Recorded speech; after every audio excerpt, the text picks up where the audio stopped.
There's something magical about forgotten machines. Their buttons, levers, old advertising labels. They whisper stories from boardrooms and office desks long dissolved and hands long gone. This past Christmas, I got one of those whispers in the form of a UARCO Featherweight Recorder, a gleaming green relic from the golden age of office technology.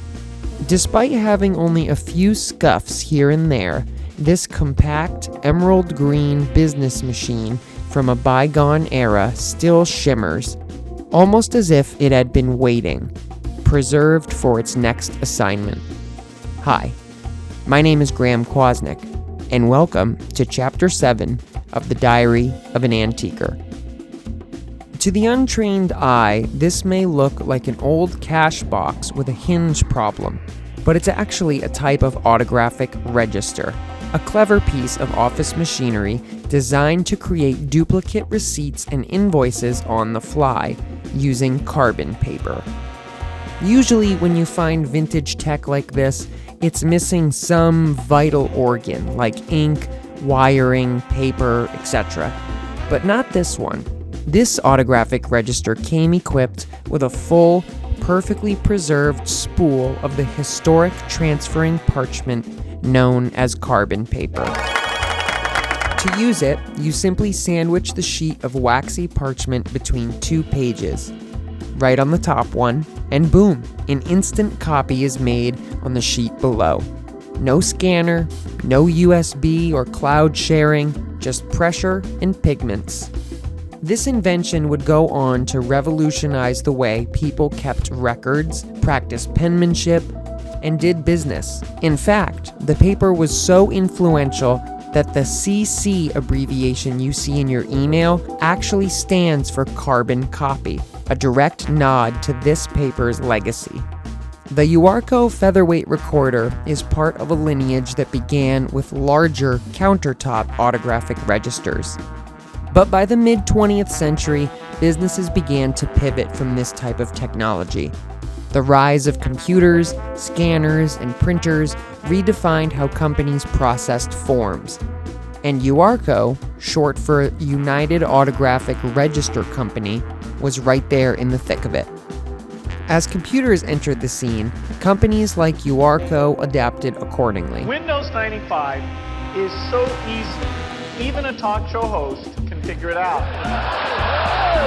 Business forms became more compatible with more modern office technology and less with autographic registers like this one.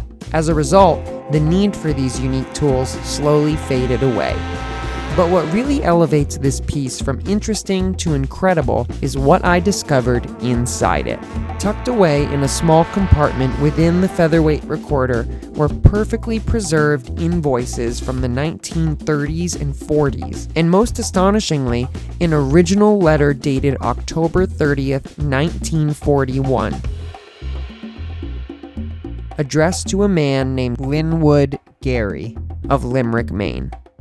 Typed on a UARCO letterhead and with earnest Midwestern charm, the seemingly untouched letter, written by then sales promotion manager Don Mack, apologizes for the lack of a local representative in Gary's area and offers help directly from the Chicago UARCO office instead.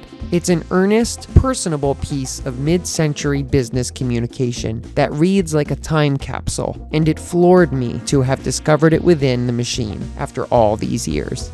With a little digging and a lot of late-night coffee, further research led me to a public Facebook group comprised of former UARCO employees. I shared my discovery with them, and to my surprise, many remembered fondly working with similar machines during their time at the once massive Business Forms company.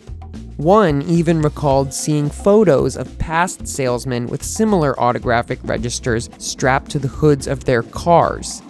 I realized then that these tools weren't just products businessmen and women used to do their jobs with.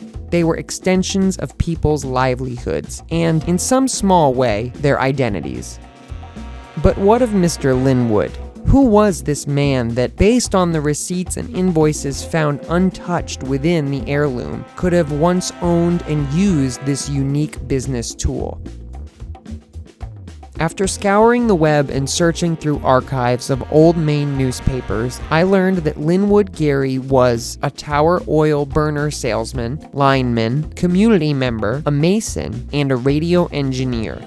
He lived in Maine, studied at the National Radio Institute in Washington, D.C., and worked for WBZ in Boston before passing away in 1943 at just 40 years old, only a few years after the letter that I found within was sent.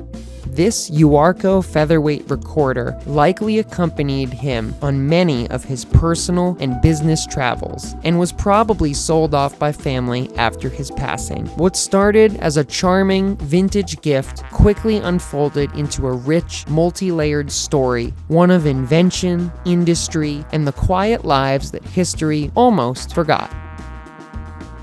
The UARCO Featherweight Recorder isn't just an antique, it's a bridge, a machine that carried the handwriting and the work of a man now long gone, passed on to someone willing to listen.